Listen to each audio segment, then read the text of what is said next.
Bonjour à tous ceux qui nous rejoignent pour regarder la vidéo. Aujourd'hui sur Unity 3D, j'avais envie de vous faire voir une caméra orbitale guidée par la souris. Alors, on va voir tout de suite ce que ça va donner. Donc, avec le mouvement de la souris, on peut tourner autour de notre player, zoomer dessus.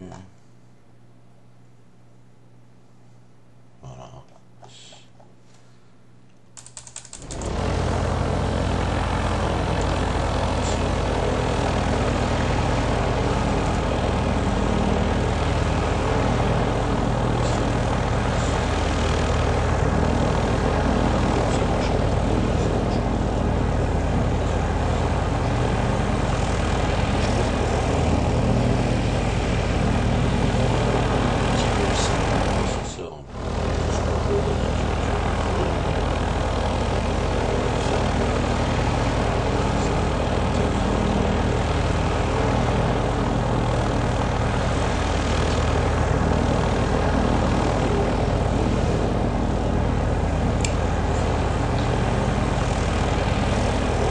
Ça peut être sympa, surtout que c'est pas d'une difficulté énorme à faire et on va voir ça tout de suite.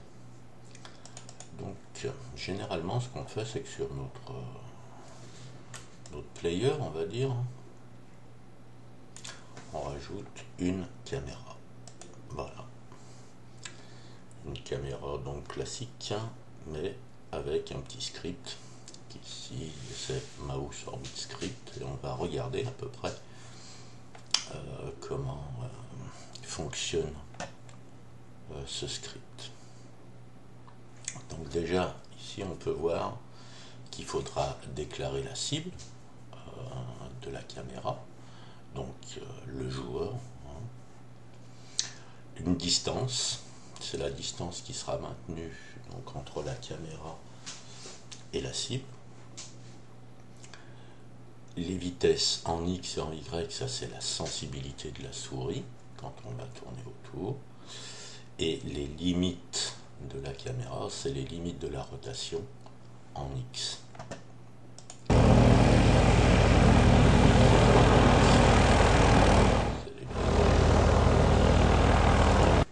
On retrouve ici.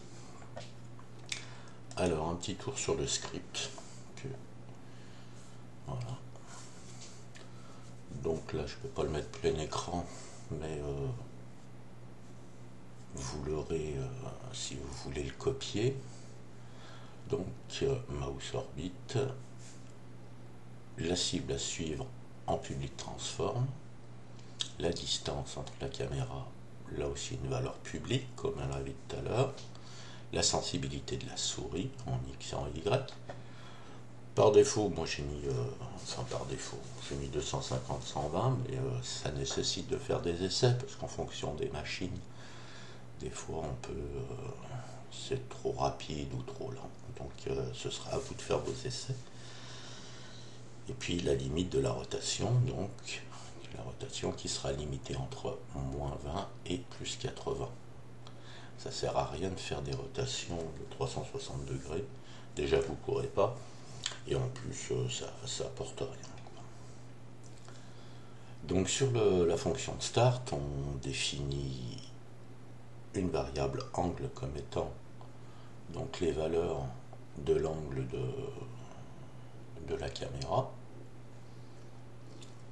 Et on définit x et y comme étant donc x et y. Alors on voit que c'est inversé, hein, mais c'est normal. Parce qu'en fait, ce serait compliqué, mais le mouse X en fait correspond à Y et le mouse Y correspond à X dans la rotation. Sur l'update, on va retrouver X et Y auxquels on va ajouter et soustraire donc les angles de base. La sensibilité, on la retrouve ici, 0,02, qui est une valeur aussi arbitraire qui se fait aussi avec des essais. 0,02, ça correspond au nombre de frames en fait. Donc pour que ce soit suffisamment rapide. C'est comme si ici on avait mis à la place time.delta time en gros. Y, on appelle une fonction qui s'appelle clamp angle. Pour ceux qui connaissent clamp, c'est la limitation entre les deux valeurs, entre deux valeurs. Donc ici, ça nous renvoie vers cette fonction là, clamp angle avec l'angle. Alors, j'expliquerai dans une prochaine vidéo pourquoi il faut toujours surveiller quand les angles dépassent 360 degrés ou moins 360 degrés. Il y a un effet, c'est-à-dire que lorsque là, par exemple, dans votre rotation, vous allez arriver à plus de 360 degrés, en fait, ça va vous bouger votre Y, parce que c'est comme si vous aviez un Y-1, en fait, dans la version. Ça porte un nom qui m'échappe aujourd'hui, mais je vous le dirai plus tard, dans une autre vidéo. Donc c'est pour ça que en fait on fait toujours ce petit dans les scripts, vous verrez souvent lorsqu'on travaille avec des angles qui a ces limitations là pour dire attention, si c'est plus de 360 on enlève 360, on revient à 0 en fait, puis si c'est inférieur pareil on revient à 0.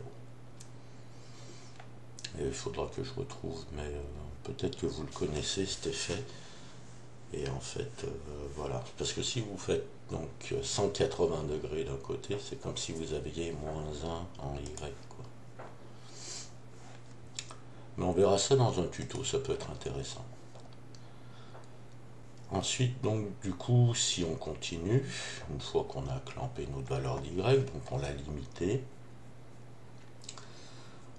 on fixe la variable qu'on appelle rotation comme étant un quaternion avec les valeurs de la rotation, rien en Z, c'est pas nécessaire, et puis un vecteur position, la position de la caméra, et la position de la caméra c'est la rotation par l'offset, si vous voulez, c'est un peu l'offset, c'est la distance qu'on a mis là, hein.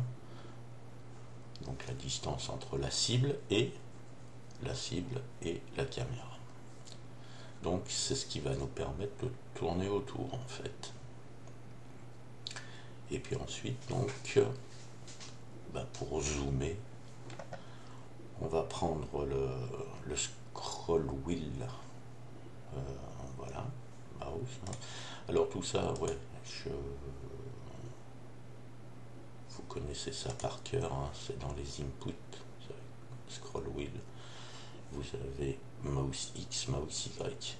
Donc évidemment, c'est des choses qui doivent être déclarées avant, sinon vous allez avoir un message d'erreur.